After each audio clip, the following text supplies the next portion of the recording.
Meu nome é Dr. Marcelo Augusto Ferraz. Tenho hoje 62 anos. Fui médico legista do Instituto Médico Legal de São Paulo por 32 anos.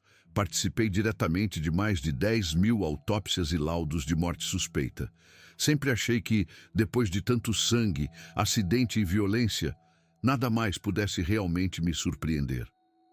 Eu repetia essa frase até aquela madrugada de julho de 2014, no bairro da Lapa, zona oeste de São Paulo, quando um único corpo me convenceu a abandonar a especialidade, pedir transferência para o interior e começar terapia pela primeira vez na vida.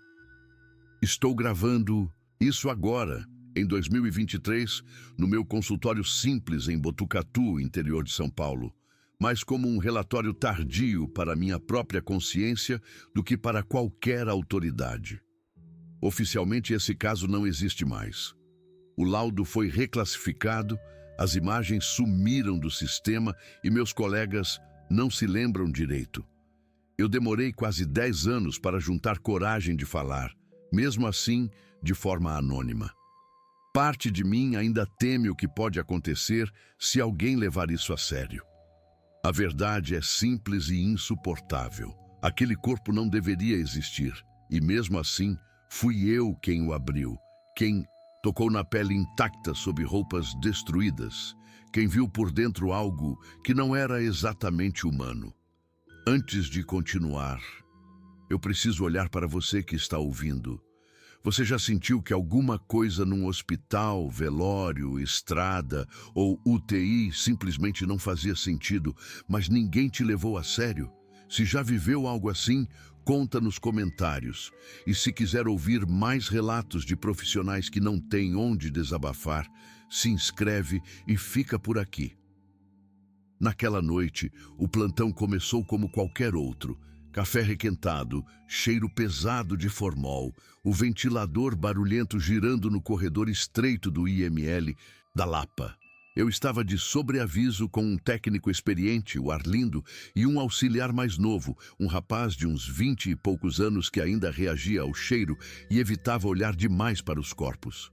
Arlindo já tinha mais de 15 anos de casa, conhecia meus maneirismos, sabia quando eu precisava de silêncio e quando estava disposto a conversar sobre futebol ou política.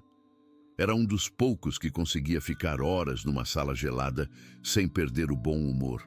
O delegado plantonista ligava de tempos em tempos, avisando de corpos a caminho, atropelamento na Marginal, possível homicídio em Pinheiros, um suicídio na Pompeia. Rotina. Cada ligação vinha com aquele tom cansado de quem já tinha visto demais naquela noite. Eu anotava as informações básicas num caderno velho, o mesmo que uso há anos, com capas de couro gasto e páginas amareladas. Nunca gostei de depender só do sistema digital. Papel não some do servidor quando alguém decide apagar rastros. Por volta das 2h40 da manhã, a viatura do SAMU trouxe um corpo classificado como vítima de incêndio em veículo, procedente da Marginal Tietê. Até aí, nada fora do normal. Os paramédicos estavam sujos de fuligem, com aquele cheiro azedo de borracha queimada grudado no uniforme. Um deles, um homem de meia idade com a barba por fazer, entregou a papelada sem fazer muito contato visual. Parecia mais apressado do que o usual, mas também era madrugada e ele devia ter mais chamados pela frente. O detalhe sutil que quebrou a rotina foi este. Quando abrimos o saco preto, as roupas estavam parcialmente carbonizadas, mas a pele por baixo estava perfeita, intacta, sem uma única bolha ou fuligem. Eu fiquei parado ali, com as luvas de látex ainda limpas, olhando para aquilo. Arlindo se aproximou, coçou o queixo, fez aquele barulho com a língua que ele sempre fazia quando algo não batia. Doutor, isso aqui tá estranho. Eu sei, falei, mas minha voz saiu mais baixa do que eu pretendia. A camisa do homem estava rasgada em alguns pontos, queimada nas bordas, com manchas escuras que poderiam ser sangue ou óleo. A calça jeans tinha áreas chamuscadas, especialmente nas pernas, como se tivesse sido exposta a chamas diretas.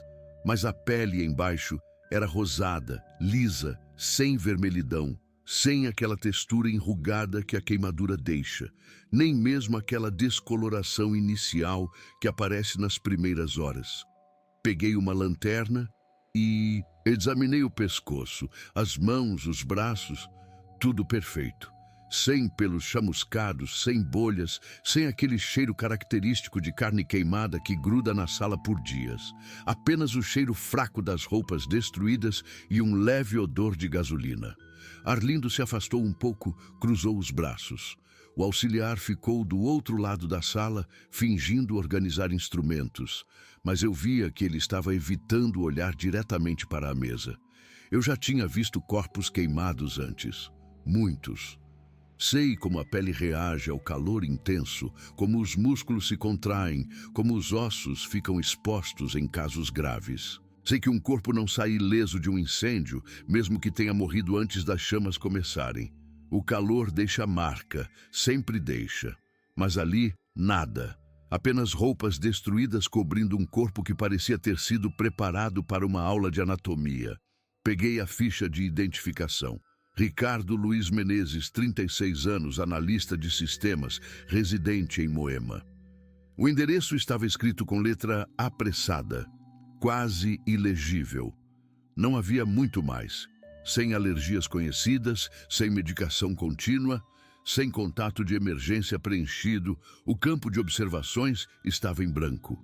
Vamos começar, falei, mais para mim mesmo do que para os outros. Comecei a fazer o exame externo, seguindo o protocolo.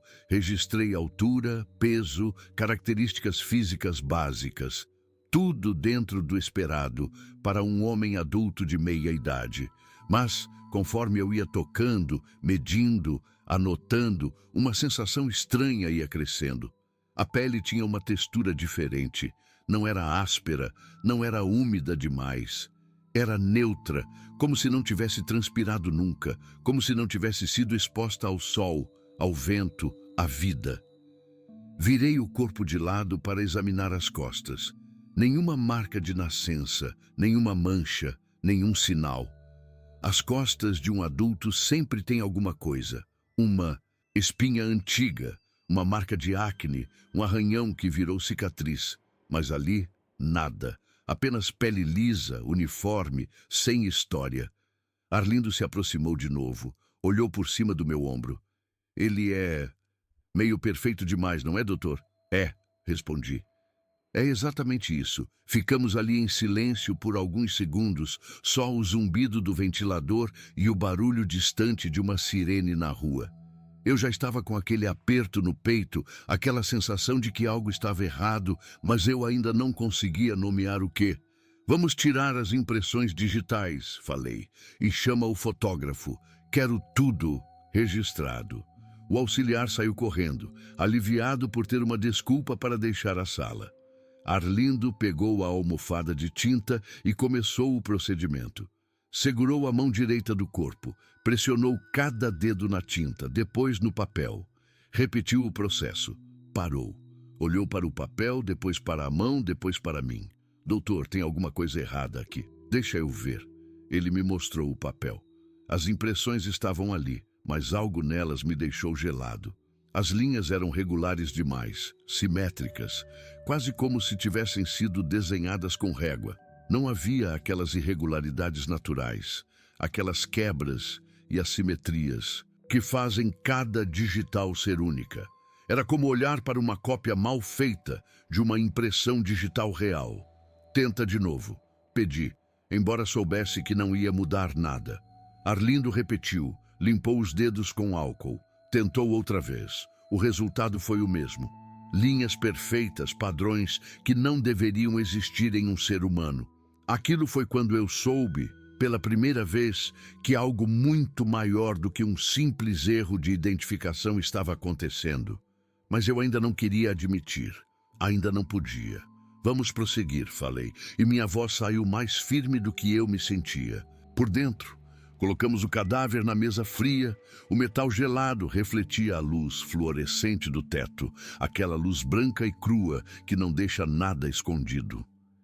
Eu já conhecia o tipo de rigidez, a coloração dos livores, a temperatura residual. Tudo parecia dentro do aceitável para um óbito recente, agudizado pelo ambiente mais frio daquela madrugada de julho.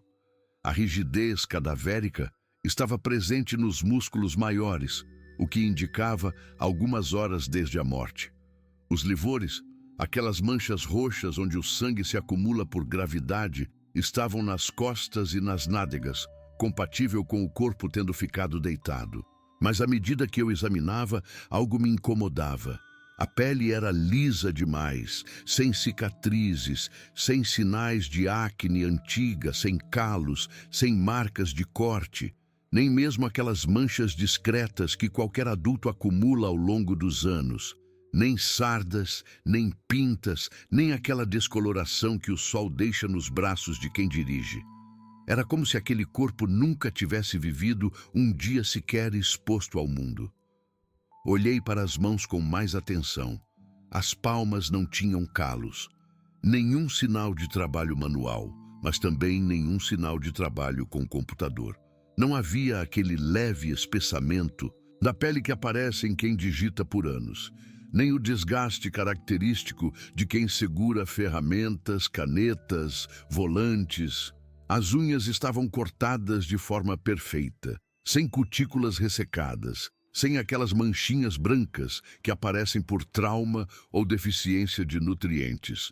Peguei uma lupa e examinei a pele do rosto. Poros minúsculos, distribuídos de forma uniforme. Nenhum poro dilatado, nenhum cravo, nenhum sinal de oleosidade.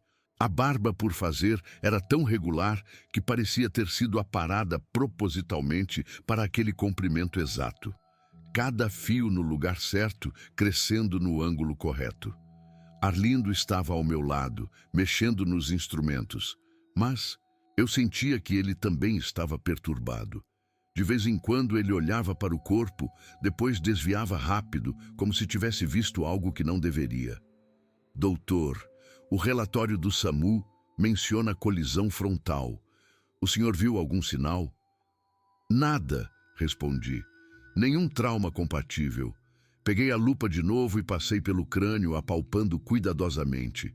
Nenhuma fratura, nenhum afundamento, nenhum hematoma subgaleal. Desci para o tórax. Pressionei as costelas uma por uma, todas intactas. Nenhuma fratura, nenhuma lesão interna aparente pela palpação. Os braços, as pernas, a pelve, tudo perfeito. Como é que um corpo sai de uma colisão e de um incêndio sem um arranhão? Arlindo perguntou, e havia um tom de irritação na voz dele, como se estivesse com raiva por não entender. Eu não respondi. Apenas peguei o bisturi e me preparei para começar a incisão em It. A lâmina estava nova, afiada, e deslizou pela pele com facilidade, mas a resistência era estranha. Não era a textura habitual, era mais densa, mais firme, como cortar um material sintético bem feito, não carne humana. A camada de gordura subcutânea estava distribuída de forma uniforme. Não havia aquelas irregularidades naturais, aqueles acúmulos assimétricos que todo mundo tem. Parecia anatomia de livro didático, com cada camada no lugar exato, na espessura exata. Abri o tórax, afastei as costelas. O coração estava ali, parado, com o tamanho correto para a idade e o porte físico. Mas quando toquei, a textura era firme demais. Peguei a faca de necropsia e fiz um corte transversal. O músculo cardíaco mostrava fibras organizadas de forma impecável. Nenhuma cicatriz de infarto antigo, nenhum sinal de hipertrofia, nenhuma irregularidade. As válvulas pareciam recém-fabricadas. Examinei os pulmões, róseos, limpos, sem aquela pigmentação escura que a poluição de São Paulo deixa em qualquer pessoa que viveu aqui, por anos. Sem fibrose, sem sinais de tabagismo, sem inflamação. Cortei um pedaço e apertei. Não saiu fuligem. Não saiu líquido suspeito, não saiu nada que indicasse inalação de fumaça. Ele não respirou fumaça, falei em voz alta, mais para organizar meus próprios pensamentos do que para informar Arlindo. Como assim? Não há fuligem nas vias aéreas, nenhum sinal de que ele tenha respirado durante o incêndio. Então, ele já estava morto quando o carro pegou fogo? Deveria estar. Mas como ele morreu? Não tem trauma, não tem intoxicação aparente, não tem nada. Continuei a necropsia. O fígado, os rins, o baço, todos com aspecto perfeito. Cor adequada, textura adequada, tamanho adequado, nenhuma cirrose, nenhum cálculo, nenhum cisto. O estômago estava vazio, limpo, como se tivesse sido lavado. Os intestinos não tinham conteúdo, não tinham aquele odor característico. Era como se aquele corpo nunca tivesse processado comida. Peguei fragmentos de cada órgão e coloquei nos frascos para análise histopatológica.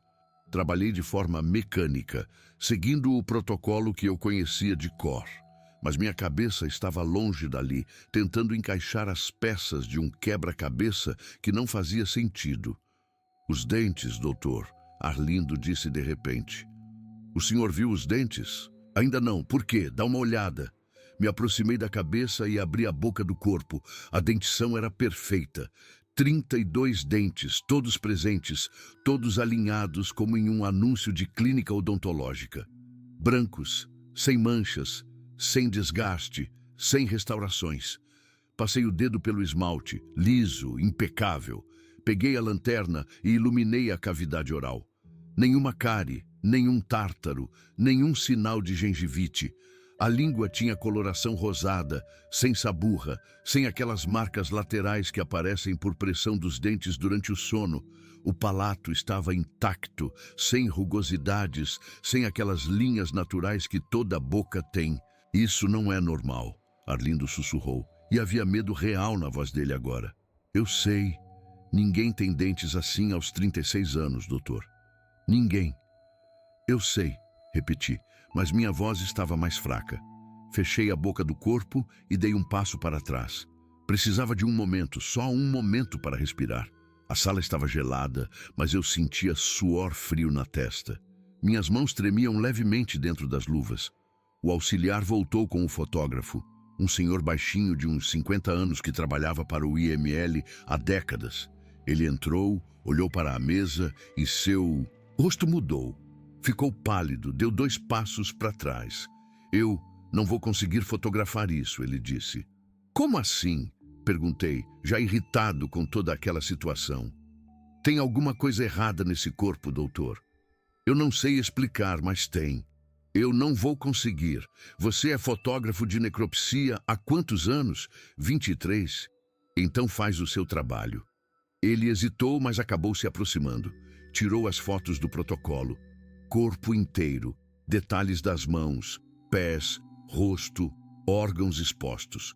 Mas ele trabalhou rápido, mais rápido do que o normal, e saiu da sala assim que terminou, sem dizer uma palavra. Arlindo me ajudou a fechar o corpo. Costuramos a incisão em ICRU, recolocamos os órgãos. Trabalhamos em silêncio, cada um perdido nos próprios pensamentos. Quando terminamos, lavamos as mãos e ficamos ali parados, olhando para aquele corpo coberto por um lençol branco. O que a gente faz agora? Arlindo perguntou. Eu mando os fragmentos para análise, solicito exames de imagem completos e espero que alguém me explique o que diabos é isso.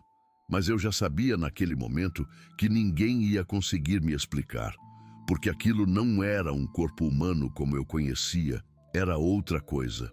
Algo que parecia humano, que tinha todas as partes certas, mas que não tinha vivido. Não tinha história, não tinha marcas de vida, e isso, de alguma forma, era mais aterrorizante do que qualquer ferimento ou doença que eu já tinha visto na minha carreira. 3 dias se passaram até os resultados começarem a chegar. 3 dias em que dormi mal, em que a imagem daquele corpo perfeito me perseguia nos poucos momentos de descanso. Acordava às 4 da manhã com a sensação de que tinha esquecido algo crucial. Algum detalhe que explicaria tudo, mas não havia explicação. Não naquela necropsia, não naqueles tecidos, não naquela história. Diante da ausência de lesão evidente, solicitei radiografias completas e uma tomografia disponível por convênio com um hospital próximo, o Hospital São Miguel, na Barra Funda. Era um procedimento raro, caro, que eu só pedia em casos muito específicos, mas aquilo era um caso muito específico. O diretor do IML questionou a necessidade, falei que precisava descartar fraturas microscópicas e lesões internas não detectadas no exame físico. Ele autorizou com má vontade. Os resultados chegaram ao sistema PAC-S numa sexta-feira à tarde. Eu estava no meu consultório improvisado, uma sala pequena com uma mesa velha e um computador que levava uma eternidade para ligar. Tinha acabado de tomar um café amargo da máquina do corredor quando o sistema apitou, indicando que as imagens estavam disponíveis. Cliquei para abrir. A tela carregou devagar, linha por linha. E quando abri as imagens, senti um frio seco na nuca que desceu pela coluna e se espalhou pelo corpo inteiro. Não havia microfraturas antigas, nenhum sinal de fraturas consolidadas, nenhuma calcificação residual. Todo mundo tem alguma coisa. Uma queda na infância, um acidente de bicicleta, um tropeção que resultou em uma fraturinha no dedo do pé. Mas ali, nada. Os ossos eram perfeitos, lisos, sem marcas de remodelação, sem aquelas pequenas irregularidades que o tempo e a vida deixam. Ampliei a imagem da coluna vertebral. As vértebras estavam alinhadas de forma impecável, sem desvios, sem sinais de desgaste nos discos intervertebrais. Não havia bicos de papagaio, não havia compressão, não havia nada que indicasse que aquela coluna tinha sustentado um corpo por 36 anos. As articulações pareciam recém-montadas, sem aquela irregularidade natural que a vida imprime. Os joelhos não tinham sinais de uso, os tornozelos estavam perfeitos, os ombros não apresentavam nenhuma alteração. Até as pequenas articulações das mãos e dos pés estavam impecáveis, sem desgaste, sem artrite inicial, sem nada. Passei para as imagens do tórax. O coração, visto nos cortes tomográficos, mantinha uma proporção matemática, sem hipertrofia, sem cicatrizes de infarto, sem qualquer marca. As câmaras cardíacas tinham volumes exatos, as paredes tinham espessuras uniformes. Era como olhar para um modelo 3D perfeito de um coração humano, não para um órgão real que tinha bombeado sangue por décadas. Os pulmões estavam limpos demais. Não havia nódulos, não havia fibrose, não havia aquelas pequenas cicatrizes que infecções antigas deixam. Nem mesmo aquela pigmentação sutil que aparece em qualquer pessoa que mora em cidade grande. Era como se aqueles pulmões nunca tivessem respirado ar poluído, nunca tivessem enfrentado uma gripe, nunca tivessem processado nada além de oxigênio puro. Imprimi as imagens e fui até o laboratório de patologia no andar de baixo. A doutora Helena, uma patologista com quem eu trabalhava há anos, estava ao microscópio quando entrei. Ela levantou a cabeça, empurrou os óculos para cima. Marcelo, cheguei a ver as lâminas daquele caso seu, o Ricardo Menezes. E? Ela tirou os óculos, esfregou os olhos. Eu não sei como te explicar isso. Os tecidos estão organizados demais. Como assim? Ela se levantou, foi até a bancada e pegou uma lâmina. Colocou no microscópio e me fez um sinal para que eu olhasse. Olhei. As fibras musculares cardíacas estavam ali, coradas em rosa e roxo pela hematoxilina eosina. Mas havia algo perturbador na disposição. As fibras formavam padrões discretamente geométricos, repetitivos, como se alguém tivesse otimizado a disposição celular.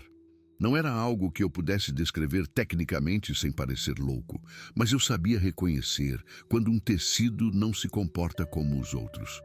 Isso não é normal, Helena disse, e havia frustração na voz dela. Já vi milhares de cortes histológicos. Músculos cardíacos têm variação natural, têm irregularidades, têm assimetrias. Mas isso aqui... É como se fosse artificial. Artificial como? Ela hesitou, escolhendo as palavras com cuidado. Como se alguém tivesse criado essas células seguindo um molde perfeito. Não há variação na espessura das fibras, não há núcleos deslocados, não há nenhuma daquelas pequenas imperfeições que fazem um tecido ser biologicamente real. Mostrou-me outras lâminas, fígado, rim, pulmão, todas com a mesma característica, células organizadas de forma perfeita demais, repetitiva demais. A arquitetura tecidual seguia os padrões esperados, mas sem aquela aleatoriedade natural que a biologia sempre apresenta. E tem outra coisa, Helena continuou abaixando a voz. Enviei amostras para o teste de DNA, queria ver se tinha alguma anomalia genética, algo que explicasse isso. E o DNA está limpo demais. Não há mutações, não há variantes comuns, não há aquelas pequenas alterações que todo mundo tem. É como se fosse um genoma teórico perfeito, não um genoma real. Ficamos ali em silêncio por alguns segundos. O laboratório estava vazio. Só nós dois e o zumbido baixo do ar-condicionado. Helena, você já viu alguma coisa assim antes? Nunca, ela respondeu, e vi medo nos olhos dela. E espero não ver de novo. Voltei para o meu consultório com as imagens e os relatórios. Sentei na cadeira velha e fiquei olhando para a tela do computador, para aqueles ossos perfeitos, aqueles órgãos impecáveis. E então comecei a pesquisar. Abri o sistema de registros civis, procurei pelo nome Ricardo Luiz Menezes. Encontrei a certidão de nascimento, mas algo estava errado. A data era coerente com os 36 anos declarados, mas o hospital onde ele teria nascido foi demolido há 15 anos. Os pais constavam como falecidos, sem registros de óbito disponíveis no sistema. Não havia irmãos, não havia parentes próximos. Procurei registros escolares, encontrei histórico de faculdade, mas nada de escola fundamental ou médio. Entrei em contato com a universidade onde ele supostamente tinha se formado. Confirmaram que havia registro dele no sistema, mas os documentos físicos antigos tinham sido extraviados numa mudança de arquivo anos atrás. O endereço em Moema correspondia a um apartamento alugado havia poucos meses. Pedi a um conhecido da Polícia Civil que verificasse com os vizinhos. O retorno, alguns dias depois, foi desconfortável. Ninguém conhecia Ricardo direito. Ele chegava tarde, saía cedo, não conversava com ninguém. Uma moradora do mesmo andar disse que ele parecia educado, mas vazio, como se estivesse sempre interpretando o papel de morador normal, sem ser um de verdade. No trabalho, uma empresa de tecnologia na Avenida Berrini, ele havia sido contratado há menos de um ano. Falei com o gerente dele por telefone. Inventei uma desculpa sobre checagem de rotina para o laudo. O homem disse que Ricardo era um funcionário exemplar, pontual, eficiente, mas que nunca participava de happy hours, nunca contava histórias pessoais, nunca mencionava família ou amigos. Ele era meio robótico, sabe? O gerente disse. Fazia o trabalho direitinho, mas era como se não tivesse personalidade. Procurei nas redes sociais. Encontrei perfis com o nome dele, mas todos com histórico curto. Fotos genéricas de paisagens, alguns posts sobre tecnologia, nenhuma foto pessoal real, nenhuma foto de infância, nenhuma foto de família, nenhuma foto com amigos. Os perfis tinham sido criados há menos de 3 anos. Pedi de forma extraoficial que verificassem registros médicos. Queria saber se ele tinha histórico de consultas, internações, vacinas. O retorno foi ainda mais estranho. Quase nada antes dos últimos 5 anos. Nenhuma consulta pediátrica, nenhuma vacina infantil registrada, nenhuma internação durante toda a infância e adolescência. Era como se Ricardo Luiz Menezes tivesse começado a existir apenas alguns anos atrás. Como se alguém tivesse criado uma pessoa do zero, com documentos, histórico, emprego, apartamento. Tudo recente, tudo bem construído, mas sem raízes verdadeiras, sem infância, sem família real, sem história humana. Enquanto eu cruzava os dados com o que via nas imagens médicas, uma sensação me apertava o peito. Não era só medo, era algo pior. Era a percepção de que eu tinha tocado em algo que não deveria ter tocado, que tinha visto algo que não deveria ter visto. E pela primeira vez na carreira, o pensamento surgiu nu e cru, sem filtros, sem racionalizações. E se essa pessoa nunca tivesse existido como um de nós, de fato? E se aquele corpo perfeito, aquela biografia construída, aquela ausência de história fossem porque ele não era humano no sentido que eu sempre entendi? Fechei o computador, guardei os relatórios na gaveta e saí dali com a certeza de que minha vida tinha mudado para sempre. A ligação do diretor veio numa terça-feira, 10 dias depois da necropsia. Eu estava em casa, tentando almoçar alguma coisa, quando o telefone tocou. A voz dele estava cordial demais, aquele tipo de cordialidade que sempre vem antes de más notícias. Marcelo, preciso que você venha aqui amanhã de manhã. Tem umas pessoas que querem conversar sobre o caso Menezes. Que pessoas? Da Secretaria de Segurança. Rotina, nada demais. Só querem esclarecer alguns pontos do laudo. Desliguei o telefone com a mão tremendo. Sabia que aquilo não era rotina. Em 32 anos de carreira, nunca fui chamado para esclarecer pontos de um laudo com a secretaria. Laudos são técnicos, objetivos. Ou estão certos ou estão errados. Não há o que esclarecer, a menos que alguém queira mudar algo. Cheguei ao IML Central às 9 da manhã. O prédio cinza no centro de São Paulo, com aquele cheiro característico que nunca sai completamente das paredes. Subi até o terceiro andar, onde ficava a sala do diretor. A secretária me recebeu com um sorriso tenso e me pediu para esperar. Esperei 20 minutos, tempo suficiente para sentir o estômago revirar, para questionar se deveria ter trazido uma cópia dos meus registros, para me arrepender de ter sido tão honesto no laudo preliminar. Quando me chamaram, entrei numa sala maior do que eu esperava. O diretor estava sentado atrás da mesa de sempre, mas havia 2 homens de terno escuro em pé, encostados na parede. Um deles era mais velho, uns 50 e poucos anos, cabelo grisalho bem cortado. O outro era mais novo, talvez 40, com uma postura militar que ele não conseguia disfarçar. Dr. Ferraz, o diretor começou, gesticulando para que eu me sentasse. Estes cavalheiros são da Secretaria de Segurança Pública. Gostariam de discutir alguns aspectos do caso Ricardo Menezes. O homem mais velho se apresentou apenas como Oliveira, sem patente, sem cargo específico. Ele puxou uma cadeira e sentou na minha frente, mantendo aquela postura relaxada de quem está no controle. Doutor, li seu laudo preliminar. Muito detalhado, muito minucioso. O senhor tem uma carreira exemplar, obrigado. Mas algumas das observações levantaram, digamos, questionamentos. Questionamentos sobre o quê?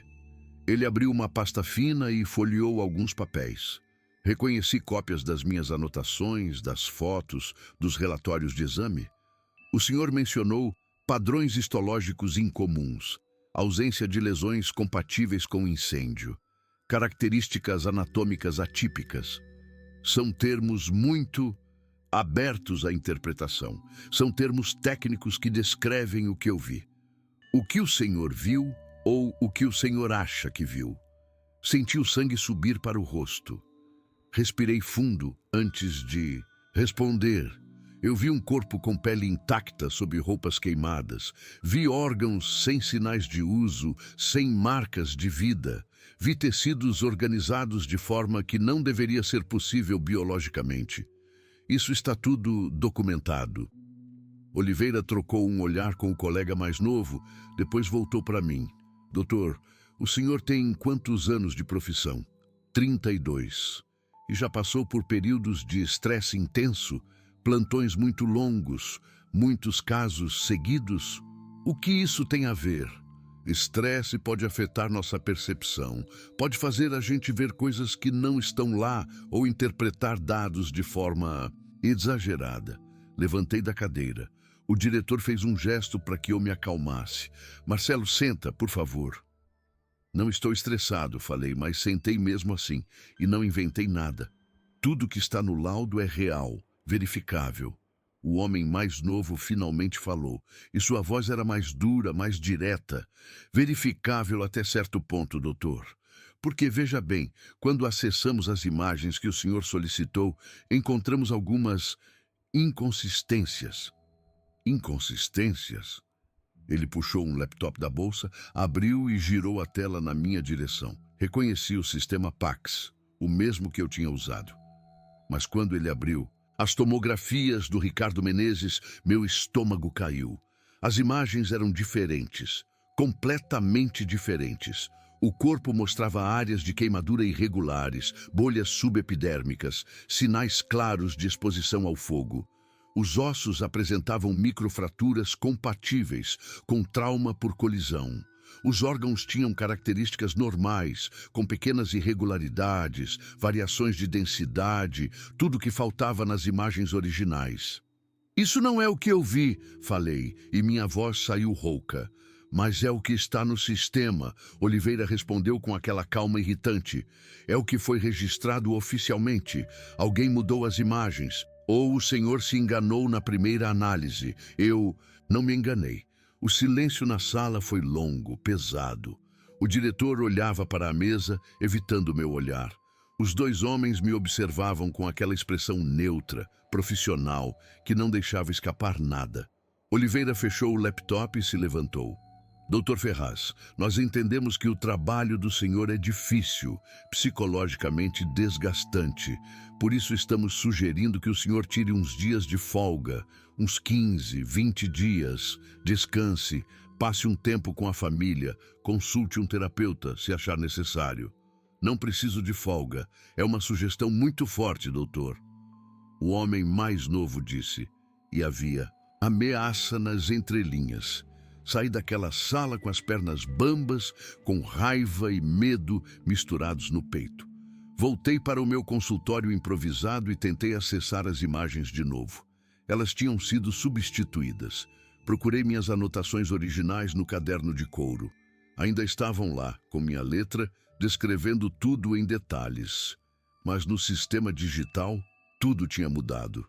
Liguei para a doutora Helena. Ela atendeu depois de vários toques, com voz baixa. Helena, as lâminas do caso Menezes ainda estão aí. Marcelo, me pediram para descartar tudo. Como assim? Disseram que era protocolo de biossegurança que tinha risco de contaminação.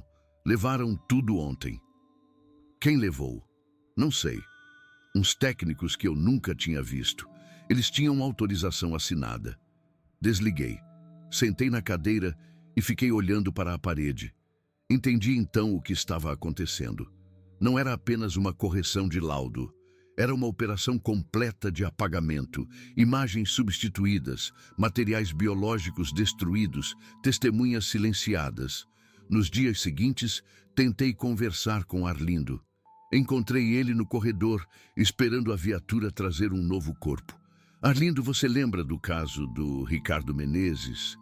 A pele intacta, as digitais estranhas?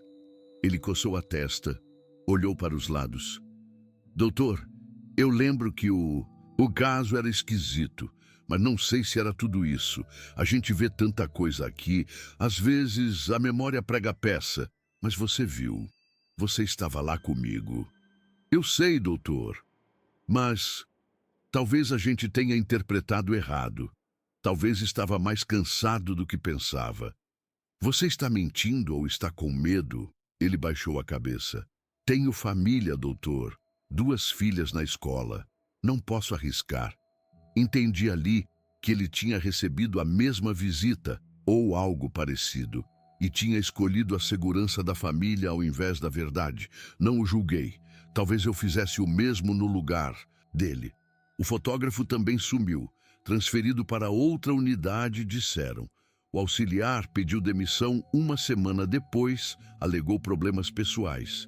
Fui orientado, de maneira muito gentil, mas firme, a tirar férias imediatas. O diretor me chamou de novo, dessa vez sozinho, e foi mais direto. Marcelo, você é um bom profissional, tem uma carreira sólida. Não estrague isso por causa de um caso mal interpretado. Não foi mal interpretado, foi sim. E quanto antes você aceitar isso, melhor para todo mundo. Tem uma vaga administrativa em Botucatu, interior, salário bom, menos estresse. Eu sugiro fortemente que você considere. E se eu não considerar? Ele suspirou, tirou os óculos, esfregou os olhos. Então você vai descobrir que é muito difícil trabalhar como legista quando sua credibilidade está em questão. Laudos revisados, perícias contestadas, investigações internas. É isso que você quer? Era uma ameaça clara, mas feita com aquele cuidado burocrático que não deixa rastros. Aceitei a transferência 2 semanas depois. Não por desistência, mas porque percebi que estava lutando contra algo muito maior do que eu. Algo que podia reescrever provas, manipular arquivos e silenciar pessoas com eficiência cirúrgica. Antes de sair de São Paulo, fiz uma última tentativa. Procurei registros similares em bancos de dados de outros IMLs. Usei contatos antigos, favores acumulados ao longo dos anos. Encontrei menções discretas. Brasília, 2011. Corpo perfeito após suposto acidente. Laudo posteriormente corrigido. Curitiba, 2013.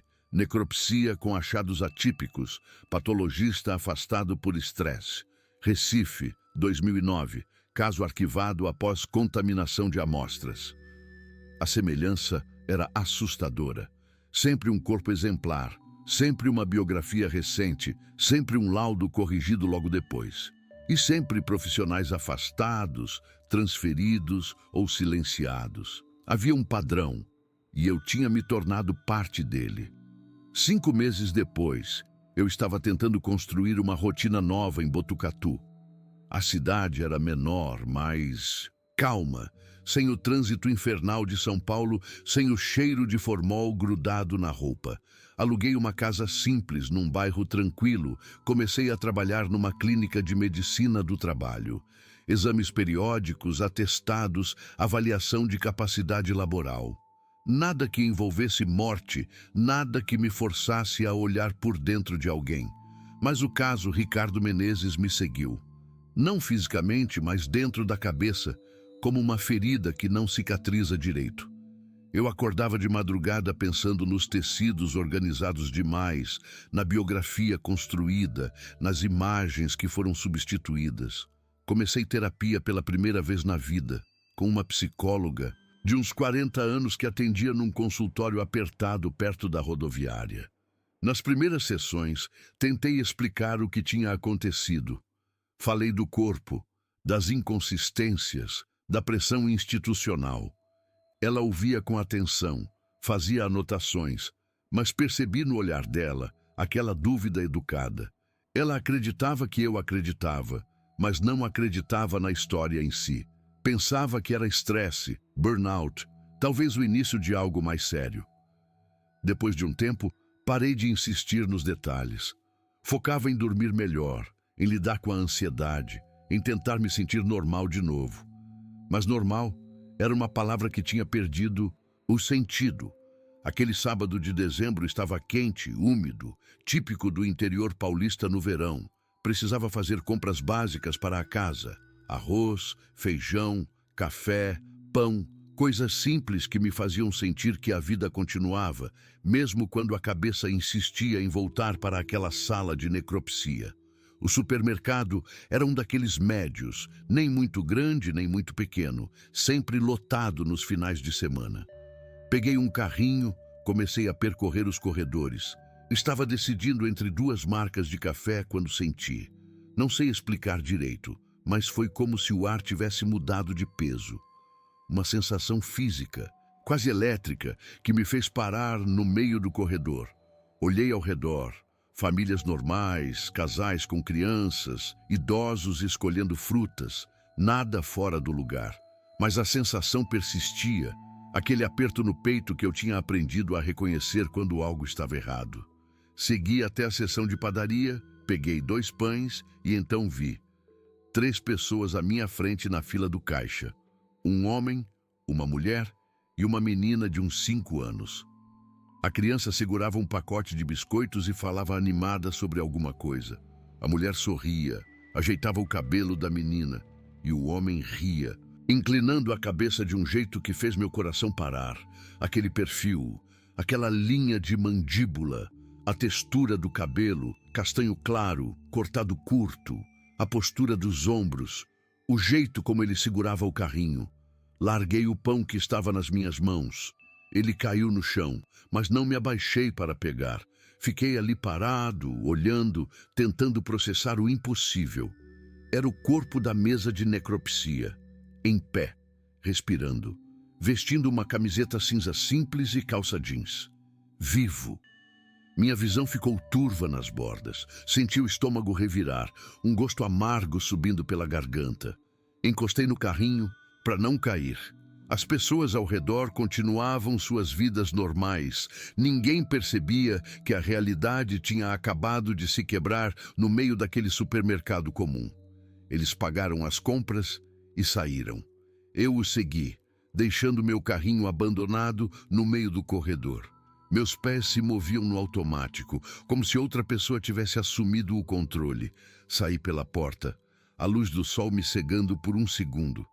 Vi quando eles foram até um carro branco, um sedã comum, e começaram a colocar as sacolas no porta-malas. A menina pulava ao lado, falando sobre sorvete. A mulher ria. Ele ajeitava as compras com movimentos naturais, humanos, normais. Tudo naquilo era normal, exceto que eu tinha visto aquele homem morto. Tinha cortado aquele peito, tinha segurado aquele coração nas mãos, tinha examinado cada centímetro daquela pele perfeita demais. Esperei do lado de fora, fingindo mexer no celular, até que terminaram de arrumar as coisas. A mulher entrou no carro com a menina. Ele fechou o porta-malas e foi contornar o veículo para entrar no lado do motorista. Foi quando chamei. Minha voz saiu mais alta do que eu pretendia. Ricardo. Ele parou. Sua mão já estava na maçaneta, mas parou. Por um segundo, vi sua postura mudar sutilmente. Os ombros ficaram mais rígidos. A cabeça inclinou de um jeito que não era mais casual. Então ele se virou. Devagar. E o que vi no rosto dele me destruiu mais do que qualquer cena de crime. Não havia surpresa, não havia confusão. Havia reconhecimento e algo que se parecia com resignação. Boa tarde, Dr. Marcelo. A forma como ele disse meu nome, com aquela calma absoluta, com aquele conhecimento que não deveria existir. Como ele sabia meu nome? Eu não tinha crachá, não estava de jaleco, não tinha nada que me identificasse. Dei alguns passos na direção dele. Minhas pernas tremiam, mas continuei andando. Parei a uns 3 metros de distância, perto o suficiente para ver que era o mesmo rosto, a mesma pele sem marcas, os mesmos olhos. Você morreu. Eu fiz sua necropsia. Ele olhou ao redor rapidamente, verificando se alguém estava ouvindo. A mulher no carro mexia no celular, a menina cantava alguma música. Ninguém prestava atenção em nós. O senhor faz relatórios muito detalhados, ele disse, e sua voz era baixa, controlada. Isso foi observado. O que você é? Ele deu um meio sorriso, sem humor. Alguém que não deveria ter sido examinado tão minuciosamente. Foi um erro operacional. Deveria ter sido uma necropsia simples, laudo padrão, arquivamento rápido. Mas o senhor viu coisas que não deveria. Tentei organizar as palavras, mas minha mente estava um caos. O carro queimado, a pele intacta, os tecidos perfeitos. O que era aquilo? Ele respirou fundo, como se estivesse decidindo quanto podia falar. Aquilo foi só uma forma temporária, um teste de parâmetros.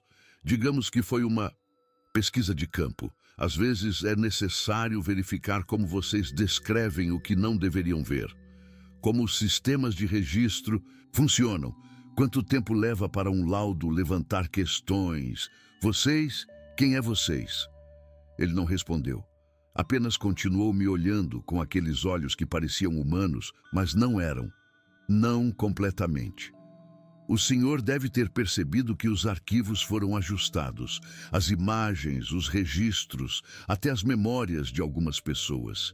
É um processo padrão quando há exposição excessiva. Por que eu ainda lembro? Ele inclinou a cabeça, como se a pergunta fosse interessante. Porque alguém sempre é deixado consciente, para fins de observação, para entender como um indivíduo lida com a dissonância cognitiva quando todos ao redor negam o que ele viu. É parte do protocolo. Senti meu estômago gelar. Não era apenas que eles tinham manipulado evidências, era que eu tinha sido escolhido deliberadamente para lembrar, para sofrer, para servir de cobaia humana num experimento sobre memória e loucura. Por quê? Consegui perguntar. Ele desviou o olhar pela primeira vez, olhando para o carro onde sua família esperava. Quando voltou a me encarar, havia algo quase parecido com compaixão nos olhos. Porque precisamos entender como vocês funcionam, como vocês reagem ao impossível. O senhor foi escolhido por causa da sua experiência, da sua estabilidade emocional histórica, da sua credibilidade profissional. Queríamos ver quanto tempo levaria para que alguém assim se quebrasse, se adaptasse ou se isolasse. Minha voz saiu como um sussurro rouco. Vocês estão nos estudando. Sempre estivemos. Mas o senhor viu mais do que deveria. E mesmo assim, veja, está aqui, funcional, trabalhando, vivendo. É impressionante como a mente humana é resiliente. Ele caminhou até mim, estendeu a mão. Automaticamente, quase hipnotizado, apertei. A mão dele era quente demais, seca, firme. Humana, mas não exatamente humana. Aconselho que mude de vida, doutor. Cuide dos vivos, de preferência longe de certos casos. Não há disputa possível aqui. Não há exposição que vá acreditar. Não há evidência que não possamos ajustar. O senhor já perdeu essa batalha antes mesmo de começar a lutar. E se eu insistir, então descobrirá que sua credibilidade pode ser questionada de outras formas. Laudos antigos podem ser revisados. Erros podem ser encontrados. Problemas psiquiátricos podem ser diagnosticados. É muito fácil transformar alguém confiável em alguém não confiável, doutor. Especialmente quando a pessoa insiste em falar sobre coisas que ninguém mais consegue verificar. Ele soltou minha mão, deu um passo para trás. Cuide-se, doutor Marcelo, e esqueça. É o melhor conselho que posso dar. Entrou no carro. A mulher olhou para ele, perguntou algo que não conseguia ouvir. Ele sorriu, respondeu algo casual, passou a mão no cabelo da menina. O carro saiu da vaga, passou por mim e desapareceu na rua. Fiquei ali parado por quanto tempo, não sei. Podia ter sido 5 minutos ou meia hora. As pessoas entravam e saíam do supermercado. A vida continuava normal e eu estava ali, destruído, sabendo que tinha falado com um morto que não estava morto, que tinha sido usado como experimento, que não havia saída. Voltei para casa sem as compras, tranquei a porta, com mais cuidado do que o necessário, fechei todas as janelas mesmo com o calor. Sentei no sofá e fiquei olhando para a parede até a noite cair. Na segunda-feira, liguei para a clínica e pedi demissão. Disseram que eu estava sendo precipitado, que deveria tirar uns dias. Não expliquei nada, apenas agradeci e desliguei. 2 semanas depois, sumi de Botucatu sem avisar ninguém. Deixei a casa alugada com os móveis dentro, deixei contas sem pagar, deixei tudo para trás.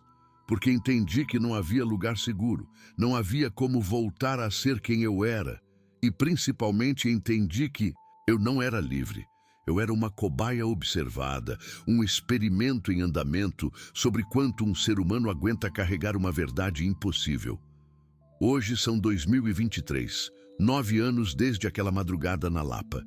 Moro numa cidade pequena no interior do Paraná, um lugar onde ninguém me conhece, onde ninguém sabe que fui médico legista.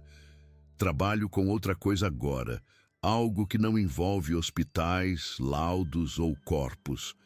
Prefiro não especificar. Quanto menos detalhes, melhor. Aprendi a viver uma rotina discreta. Acordo cedo, trabalho, volto para casa. Evito fazer amizades profundas. Não falo sobre São Paulo, sobre o IML, sobre os anos de profissão. Quando alguém pergunta sobre meu passado, invento algo vago, mudo de assunto rapidamente. As pessoas acham que sou reservado, talvez um pouco esquisito. Não sabem que sou alguém que viu o impossível e nunca mais conseguiu voltar a ser normal. Vivo uma rotina aparentemente comum. Faço compras no mercado pequeno do bairro, sempre no mesmo horário, sempre verificando os rostos das pessoas ao redor. Leio livros que nunca termino. Assisto filmes que não prendem minha atenção. À noite, verifico se as portas estão trancadas 3, às vezes 4 vezes antes de dormir. Não é paranoia. É o cuidado racional de alguém que sabe que há coisas no mundo que podem reescrever sua existência. Continuo procurando. Não posso evitar. Quando vejo alguém com pele perfeita demais, olho mais de perto. Quando ouço sobre uma morte estranha nas notícias, busco detalhes que ninguém mais nota. Quando um novo morador chega na cidade com um currículo impecável e nenhuma história anterior clara, eu observo. Encontrei alguns. Nunca tenho certeza absoluta, mas a sensação é inconfundível. Uma mulher que trabalha numa farmácia há 6 meses, com dentes perfeitos demais e uma biografia que não vai além de 3 anos. Um homem que dá aulas de inglês com sotaque que soa estudado, não natural. Uma enfermeira num posto de saúde que fala sobre medicina como quem leu manuais inteiros, mas nunca sentiu o peso de um plantão. Não faço nada. Não denuncio, não investigo, não confronto. Aprendi a lição. Apenas observo, anoto mentalmente e sigo em frente, porque sei que qualquer movimento meu está sendo observado também. Sou a cobaia que continua viva para que estudem minha capacidade de conviver com o impossível. Há noites em que acordo suando, com a imagem daquele corpo na mesa, com a lembrança da mão quente, demais dele apertando a minha no estacionamento. Há dias em que considero seriamente procurar ajuda psiquiátrica, aceitar que talvez eu tenha realmente enlouquecido e tudo tenha sido uma elaboração delirante da minha mente esgotada. Mas então vejo algo, um detalhe, uma inconsistência. E sei que não sou louco. Sei que há algo acontecendo, algo grande, algo sistêmico. Há pessoas entre nós que não são exatamente pessoas. Há corpos que não têm história real. Há biografias construídas, identidades fabricadas, existências implantadas no tecido da sociedade. Por quê? Essa é a pergunta que me consome. Qual o propósito? Se são capazes de manipular arquivos, memórias, sistemas inteiros, por que criar essas formas temporárias? Por que testar parâmetros? Por que se infiltrar? Penso em possibilidades. Às vezes acho que são preparativos para algo maior, uma invasão lenta, um processo de substituição gradual. Outras vezes penso que sempre estiveram aqui, que são parte natural do mundo. E nós é que nunca percebemos até que a tecnologia de necropsia ficou boa demais. Há dias em que considero explicações mais perturbadoras. E se não são invasores, mas sim criadores? E se nós é que somos o experimento? Não tenho respostas. Apenas tenho memórias que ninguém mais... Confirma e uma gravação que estou fazendo agora, enquanto ainda tenho coragem. Quero falar diretamente com você. Não com os jovens que acham que tudo é teoria da conspiração e entretenimento. Falo com você que já passou dos 40, 50, 60 anos, que já viu gente morrer, que já esteve em hospitais, que já participou de velórios, que conhece o peso da realidade e sabe distinguir fantasia de experiência real. Você já esteve num hospital e teve a sensação de que um quarto, um paciente ou um médico simplesmente não encaixava ali. Não consegue explicar o porquê, mas algo estava errado. O jeito de falar, a forma de se mover, a ausência de marcas humanas verdadeiras. Já foi a um velório em que o corpo parecia mais uma réplica perfeita do que a pessoa que você conheceu? Olhou para aquele rosto e sentiu que algo estava diferente. Melhor demais, mais perfeito do que deveria. Já acordou de uma cirurgia ou de um exame com a impressão de que tinha alguém do lado da cama que não constava na equipe médica? Alguém que observava sem interagir, que anotava coisas sem explicar, que desapareceu quando você tentou perguntar quem era? Já esteve numa estrada vazia à noite e sentiu uma presença próxima, mesmo sem ver nada? Aquela sensação física de ser observado, de não estar sozinho, mas sem conseguir identificar de onde vem? Carrega alguma lembrança estranha, algo que não se encaixa na sua história de vida, mas que ninguém leva a sério quando você menciona? Dizem que você imaginou, que confundiu, que estava cansado, mas você sabe que aconteceu. Se alguma dessas perguntas apertou algo dentro de você, se trouxe uma memória que você tenta ignorar, saiba que não está sozinho, há mais pessoas como eu. Pessoas que viram coisas que não deveriam, que foram escolhidas para lembrar, enquanto todos ao redor esquecem ou negam. Não sei se essa gravação vai chegar a alguém. Não sei se vou ter coragem de publicar ou se vou apagar tudo amanhã, com medo do que pode acontecer. Mas preciso deixar registrado. Preciso que alguém saiba que aquele corpo não deveria existir. E que, no entanto, ele existe. Eles existem.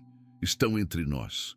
E se você reconheceu algo do que falei, se teve uma experiência parecida, seja em hospital, IML, funerária, UTI, estrada ou em qualquer lugar onde a morte e a vida se encontram, preste atenção, observe os detalhes.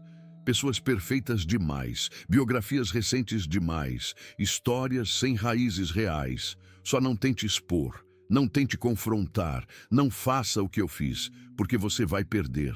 Vai ser silenciado, desacreditado, isolado.